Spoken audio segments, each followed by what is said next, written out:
بسم اللہ الرحمن الرحیم نحمدہ ونصلی ونسلم علی رسولہ الکریم اما بعد اعوذ باللہ من الشیطان الرجیم بسم اللہ الرحمن الرحیم لقد من اللہ علی المؤمنین اذ بعث فیہم رسولا من انفسہم یتلو علیہم آیاتہ ویزکیہم ویعلموہم الکتاب والحکمہ وإن كانوا من قبل لفی ضلال مبین صدق اللہ العظیم وصدق رسولہ النبی الکریم الامین قال اللہ تبارک وتعالی فی شان حبیبہ ان اللہ وملائکتہ یصلون علی النبی یا ایہا الذین آمنوا صلوا علیہ وسلموا تسلیما الصلاۃ والسلام علیک یا سیدی یا رسول اللہ وعلی آلک واصحابک یا سیدی یا حبیب اللہ الصلاۃ والسلام علیک یا سیدی یا رسول اللہ وعلی آلک واصحابک یا سیدی یا رحمۃ للعالمین۔ حمد و صلوات کے بعد نہایت ہی واجب الاحترام سامعین و ناظرین، السلام علیکم ورحمۃ اللہ وبرکاتہ۔ عزیزان گرامی قدر، عرصہ دراز سے فقیر خطابت کا سلسلہ جاری کیے ہوئے الحمدللہ 85 سے یعنی 1985 سے خطابت کا یہ سلسلہ جاری ہے۔ اس دوران سوشل میڈیا پر فقیر نے کام شروع کیا، تقریباً عرصہ 10-12 سال ہو گئے، 15 سال۔ تو دوستوں نے اس کو بہت پسند کیا، لاکھوں کی تعداد میں لوگوں نے فقیر کے مضامین کو پڑھا اور بار بار اصرار کیا کہ ڈاکٹر صاحب آپ جہاں تحریراً لکھتے ہیں، آپ تحریر مضامین لکھتے ہیں اور جمعۃ المبارک کے خطبات ہوتے ہیں، محافل میں بھی ہوتے ہیں، تو آپ ایک یوٹیوب پر بھی سلسلہ شروع کریں، یوٹیوب پر ایک چینل بنائیں اور اس میں چھوٹے چھوٹے موضوعات یعنی مختصر موضوعات 10 منٹ کا 15 منٹ کا مختصر کر کے آپ سلسلہ شروع کریں، جس سے لوگوں کو بہت زیادہ فائدہ ہوگا۔ تو وقت کے تقاضے کے مطابق اور پھر کچھ حالات کی کچھ صورتحال ایسی تھی کہ فقیر ٹائم نہ دے سکا۔ الحمدللہ آج سے یہ سلسلہ پہلی ریکارڈنگ ہم شروع کر رہے ہیں۔ انشاءاللہ العزیز ہر دوسرے دن یا تیسرے دن انشاءاللہ ایک مضمون بیان کر کے ریکارڈ کر کے اس کو اپلوڈ کیا جائے گا اور پھر آپ کی آراء کا بھی انتظار کیا جائے گا کہ آپ کیا فرماتے ہیں۔ انشاءاللہ العزیز اس میں ہماری کوشش یہ ہوگی کہ ہم اصلاح کی طرف آئیں، اصلاحی مضامین ہوں، جیسا کہ قرآن کریم کی آیت کریمہ میں نے تلاوت کرنے کا ابتدا میں شرف حاصل کیا، جس میں رب کریم نے ارشاد فرمایا لقد من اللہ علی المؤمنین اذ بعث فیہم رسولا۔ تحقیق اللہ رب العزت نے اہل ایمان پر بہت بڑا احسان فرمایا۔ وہ احسان کون سا تھا جس کو اللہ رب العزت نے بڑا احسان قرار دیا؟ فرمایا اذ بعث فیہم رسولا، جب میں نے ان میں اپنا رسول مبعوث فرمایا۔ آگے پھر اس رسول کے جس کو اللہ رب العزت نے بھیجنے کو بہت بڑا احسان قرار دیا، تو رب تبارک و تعالیٰ نے ان کے آنے کے مقاصد کو بھی بیان فرمایا۔ اگر ہم ان مقاصد پر غور کریں اور ان کو اپنی زندگی کا لائحہ عمل بنا لیں اور مشن بنا لیں تو انشاءاللہ العزیز بہت سی محبتیں پیدا ہو سکتی ہیں اور ہمیں کامیابیاں اور کامرانیاں مل سکتی ہیں۔ رب کریم نے ارشاد فرمایا من انفسہم یتلو علیہم آیاتہ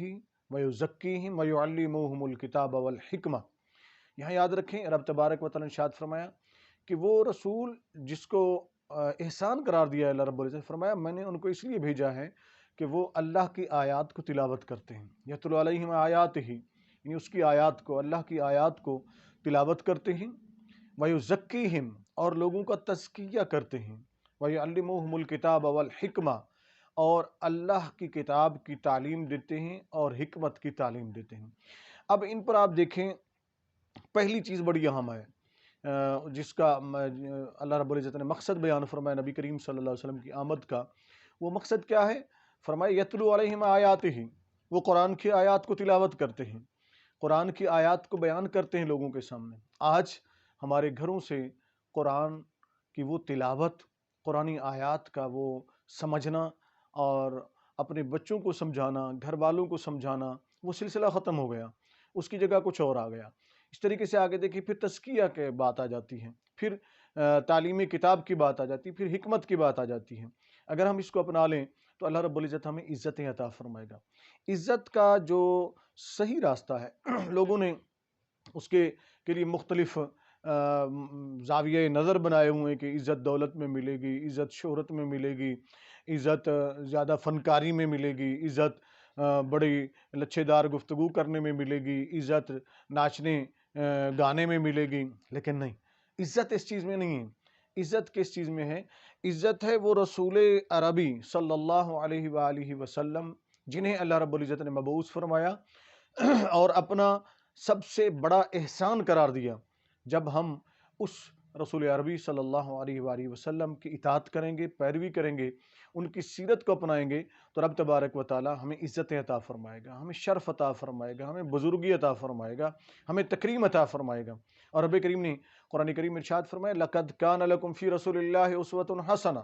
تحقیق تمہارے لیے رسول اللہ صلی اللہ علیہ وآلہ وسلم کی زندگی مثالی نمونہ ہے. اب وہ صرف مثالی نمونہ ہی نہیں ہے،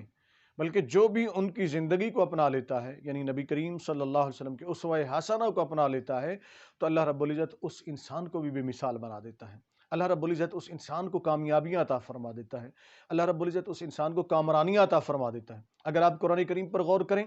اور پھر اس قرآن کریم کی جو تعلیمات تھیں نبی کریم صلی اللہ علیہ وسلم نے عرب کے ان لوگوں کو جب دیں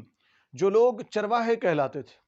جو لوگ بدو کہلاتے تھے، جو لوگ ان پڑھ کہلاتے تھے، وہ لوگ انہی میں سے ایسے لوگ پیدا ہوئے جنہوں نے قرآن کریم کے اس پیغام کو سمجھا،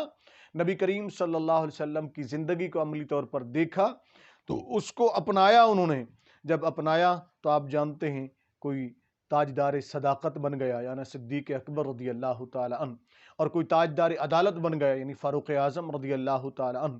کوئی حیا کا پیکر بن گیا یعنی حضرت عثمان غنی ذی النورین رضی اللہ تعالی عنہ، کوئی شجاعت کا پیکر بن گیا جسے اسد اللہ کہا گیا، وہ مولا کائنات حضرت علی کرم اللہ وجہ، اور اس طرح دیگر صحابہ کرام رضوان اللہ تعالی علیہم اجمعین کی زندگیوں کو آپ دیکھیں تو اللہ رب العزت نے ان کو ایسی عزتیں عطا فرمائیں کہ عرب کے سردار سیدنا فاروق اعظم رضی اللہ تعالیٰ عنہ حبشہ کے بلال حبشی رضی اللہ تعالیٰ عنہ کو سیدنا بلال کہتے ہوئے نظر آتے ہیں کہ اے بلال تو ہمارا سردار ہے. تو اس بلال کو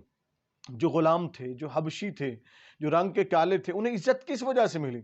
عرب کا سردار جسے دنیا فاروق اعظم رضی اللہ تعالیٰ عنہ کے نام سے جانتی ہے، وہ انہیں سیدنا بلال کہہ رہے ہیں کس بنا کے اوپر؟ کہ حضرت بلال حبشی رضی اللہ تعالیٰ عنہ نے نبی کریم صلی اللہ علیہ وسلم کے اسوہ حسنہ کو مکمل طور پر اپنا لیا. اس طرح آج کے دور میں بھی ہم اگر نبی کریم صلی اللہ علیہ وآلہ وسلم کے اسوہ حسنہ کو اپناتے ہیں، چونکہ اس کی ضرورت کیوں ہے؟ کیوں ضروری ہے کہ ہم نبی کریم صلی اللہ علیہ وسلم کے اسوہ حسنہ کو اپنائیں؟ ایک طرف قرآن ہے اور ایک طرف نبی کریم صلی اللہ علیہ وسلم کی ذات گرامی. قرآن کریم کے اندر احکامات کا بیان ہے، حکم موجود ہے، اجمالاً موجود ہے، لیکن قرآن خاموش ہے. اور نبی کریم صلی اللہ علیہ وسلم چلتا پھرتا بولتا ہوا قرآن ہے، عملی قرآن ہے. نبی کریم صلی اللہ علیہ وسلم کی زندگی اللہ کے احکامات کی عملی تصویر ہے. یعنی کہ اگر آپ قرآن کے کسی حکم کو دیکھنا چاہتے ہیں تو اس کو کیسے عمل میں لایا جائے تو آپ نبی کریم صلی اللہ علیہ وسلم کی زندگی کو دیکھیے. تو نبی کریم صلی اللہ علیہ وسلم عملی قرآن ہے، چلتے پھرتے قرآن ہے. ہم اگر نبی کریم صلی اللہ علیہ وسلم کی زندگی کو اپنا لیتے ہیں تو ہمیں اطاعت رسول صلی اللہ علیہ وسلم اور قرآن کریم پر عمل پیرا ہونے کا دونوں وجوہات کی بنا پر ہمیں شرف ملے گا، ہمیں بزرگی ملے گی. اور قرآن کریم اسی لیے آیا تھا کہ انسانوں کو عزت ملے، انسانوں کو بلندی ملے، انسانوں کو تکریم ملے. وہ انسان جس کو اللہ رب العزت نے وَلَقَدْ كَرَّمْنَا بَنِي آدم فرمایا کہ اور تحقیق ہم نے بنی آدم کو تکریم عطا کی، عزت عطا فرمائی ہے. وہ انسان جسے اللہ رب العزت نے قرآن کریم میں فرمایا لَقَدْ خَلَقْنَا الْإِنسَانَ فِي أَحْسَنِ تَقْوِيمٍ. اگر آپ اس پر غور کریں کہ اللہ رب العزت نے ارشاد فرمایا کہ ہم نے انسان کو بہترین تقویم پر بنایا ہے، اور اسی انسان کو جس کو اللہ نے بنایا تھا اور اسی کے بارے میں فرمایا کہ ہم نے اسے تکریم عطا کی، عزت عطا کی ہے. وہ عزت، وہ بلندی، وہ شرف جو اس انسان کو ملا تھا کہ اللہ رب العزت نے اسے مسجود الملائکہ قرار دیا، یعنی ملائکہ نے اس کو سجدہ کیا انسان کو. اگر آپ غور فرمائیں تو پھر یہ انسان اسفل کیسے ہو گیا، پھر یہ انسان ارذل کیسے ہو گیا، پھر یہ انسان سے عزتیں کیسے کھو گئیں؟ تو اس کی وجہ کوئی اور نہیں ہے. رب کریم نے فرمایا لَقَدْ خَلَقْنَا الْإِنسَانَ فِي أَحْسَنِ تَقْوِيمٍ ثُمَّ رَدَدْنَاهُ أَسْفَلَ سَافِلِينَ. پھر یہ انسان خود ہی سافلین کی طرف چلا گیا، یہ خود ہی انسان ذلتوں کی طرف چلا گیا۔ تو عزتیں کہاں ملیں گی؟ عزت ملے گی ہمیں نبی کریم صلی اللہ علیہ وسلم کے اسوہ حسنہ کو عملی طور پر اپنانے میں۔ اور نبی کریم صلی اللہ علیہ وسلم جب اس دنیا میں تشریف لائے، آپ دیکھیں اسوہ رسول صلی اللہ علیہ وسلم کا جو پہلا پیغام ہے، آقا کریم علیہ السلام نے انسان کے دل کے اندر عزت پیدا کی، انسان کو بتایا کہ عزت کیا ہوتی ہے۔ اس انسان کو جو بتوں کے سامنے جھک رہا تھا، اس انسان کو جو آگ کی پوجا کر رہا تھا، اس انسان کو جو جانوروں کی پوجا کر رہا تھا، اس انسان کو جو پتھروں کی پوجا کر رہا تھا، اللہ کے نبی صلی اللہ علیہ وآلہ وسلم نے آ کر اس انسان کے دل کے اندر عزت کا جذبہ پیدا کیا اور بتایا کہ انسان تو عزت والا ہے، انسان تو تکریم والا ہے، تو کیوں ایسوں کے سامنے جھک رہا ہے جہاں تیری ذلت ہوتی ہے، جہاں تیری تذلیل ہوتی ہے، جہاں تیری تحقیق ہوتی ہے۔ انسان کسی ایسے کے سامنے مت جھک جہاں تیری تذلیل ہو، اس کے سامنے جھک جو تیرا خالق ہے، جو تیرا مالک حقیقی ہے۔ تو وہ عزت جب انسان کے دل کے اندر نبی کریم صلی اللہ علیہ وآلہ وسلم نے پیدا فرمائی، تو ان صحابہ کرام رضوان اللہ تعالی اجمعین نے جو آپ صلی اللہ علیہ وآلہ وسلم پر دل سے ایمان لائے اور پھر آپ کے پیغام کو دل سے اپنایا اور پھر اس عزت کے پیغام کو سمجھا، جب ان کے دلوں کے اندر وہ عزت کا جذبہ پیدا ہو گیا تو پھر وہ یوں کہتے ہوئے نظر آئے کہ ذلت ہمارے قریب نہیں آ سکتی ہے۔ جب ذلت قریب نہیں آ سکتی تو یہاں اس کے اندر ایک بہت بڑا فلسفہ ہے، یعنی کہ انسان کے دل کے اندر عزت پیدا کر دی جائے اور ذلت سے اس کو نفرت پیدا کر دی جائے اس کے دل کے اندر۔ جب انسان ان دو چیزوں کو سمجھ جاتا ہے، یعنی عزت کو اور ذلت کو، تو وہ انسان کبھی بھی ذلتوں والے کام نہیں کرے گا جسے عزت عزیز ہوتی ہے۔ تو وہ انسان ہمیشہ کوشش کرے گا وہ کام کرے جس کے اندر عزت ہو، جس کے اندر وقار ہو، جس کے اندر بزرگی ہو، جس کے اندر شرف ہو۔ تو وہ کام وہ ہیں جو قرآن کریم کے اندر اللہ رب العزت نے ارشاد فرمائے ہیں اور نبی کریم صلی اللہ علیہ وسلم کے ارشادات میں ہمیں واضح طور پر ملتے ہیں کہ وہ احکامات جن کا اللہ نے حکم دیا کہ عمل کرو، اس پر عمل کریں، اور جن سے اللہ رب العزت نے منع فرمایا اس سے منع ہو جائیں۔ تو اس کی عملی تصویر ہمارے نبی صلی اللہ علیہ وسلم کی ذات گرامی ہے۔ الحمدللہ اسی سلسلے کو ہم آگے لے کر چلیں گے، اور یہ سلسلہ ہم اس لیے شروع کر رہے ہیں کہ مختصر مضمون ہو، ایک مضمون لیا جائے، مختصر کر کے اس کو 10 منٹ کا 15 منٹ کا بنا کر آپ کے سامنے پیش کیا جائے۔ ہو سکتا ہے ہماری اس کوشش سے، ہمارا جو ارادہ ہے قطعی کوئی اور ارادہ نہیں ہے، ہمارا بنیادی مقصد خلوص دل کے ساتھ یہ ہے کہ انسانوں تک،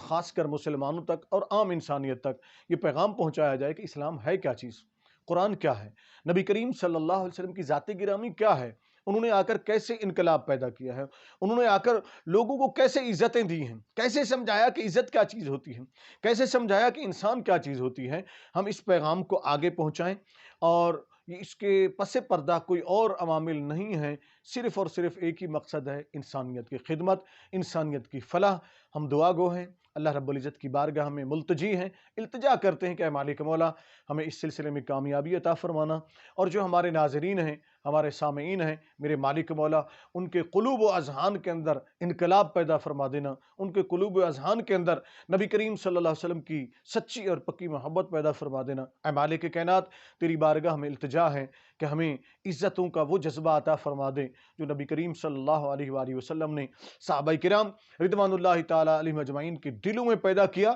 اور انہوں نے عزتوں کو پایا اور پھر عزتوں کے اس مقام پر پہنچے، ان بلندیوں پر پہنچے کہ جہاں تک کوئی سوچ بھی نہیں سکتا ہے۔ اللہ رب العزت ہم سب کو نبی کریم صلی اللہ علیہ وآلہ وسلم کے اسوہ حسنہ پر عمل پیرا ہونے کی توفیق عطا فرمائے۔ آخر میں آپ سے التجا یہی ہے کہ ہمارے چینل کا آپ کو لنک بھی دے دیا جائے گا، آپ اس کو سبسکرائب بھی کیجئے گا اور آگے دوستوں تک بھی پہنچائیے گا، اور کوشش کیجئے گا کہ جو باتیں بیان ہوں انہیں یاد کیجئے، انہیں آگے تک بھی پہنچائیے، لوگوں کو بھی سنائیے، گھر والوں میں بیٹھ کر بھی سنیے۔ انشاءاللہ ہم سلسلہ گفتگو میں کوئی ایسی گفتگو نہیں کریں گے کہ آپ فیملی میں بیٹھ کر نہ سن سکیں، آپ دوستوں میں بیٹھ کر نہ سن سکیں۔ اللہ رب العزت نے ہمیں ادب سکھایا ہے، نبی کریم صلی اللہ علیہ وسلم نے ہمیں ادب سکھایا ہے، اور ہم ادب کرتے ہیں تمام رسول، تمام انبیاء کرام علیہم السلام کا، تمام صحابہ کرام رضوان اللہ تعالی علیہم اجمعین کا، تمام ازواج مطہرات رضی اللہ تعالی عنہن کا، تمام اہل بیت اطہار رضوان اللہ تعالی علیہم اجمعین کا، تمام اولیاء اللہ جو اللہ کے صالح بندے ہیں علیہم الرحمہ، ان سب کا ہمیں احترام کرتے ہیں، اور اسی احترام اسی ادب کا پیغام ہم دیں گے، اور کوشش کریں گے کہ ان اللہ والوں سے ہمارا تعلق قائم ہو جائے۔ جب اللہ والوں سے تعلق قائم ہوتا ہے تو پھر اللہ سے تعلق قائم ہو جاتا ہے۔ جب انسان کا تعلق اللہ سے قائم ہو جاتا ہے تو وہ انسان بلندی پا لیتا ہے، وہ انسان شرف پا لیتا ہے، وہ انسان بزرگی پا لیتا ہے۔ اللہ رب العزت آپ سب کا حامی و ناصر ہو، آمین۔ السلام علیکم ورحمۃ اللہ وبرکاتہ۔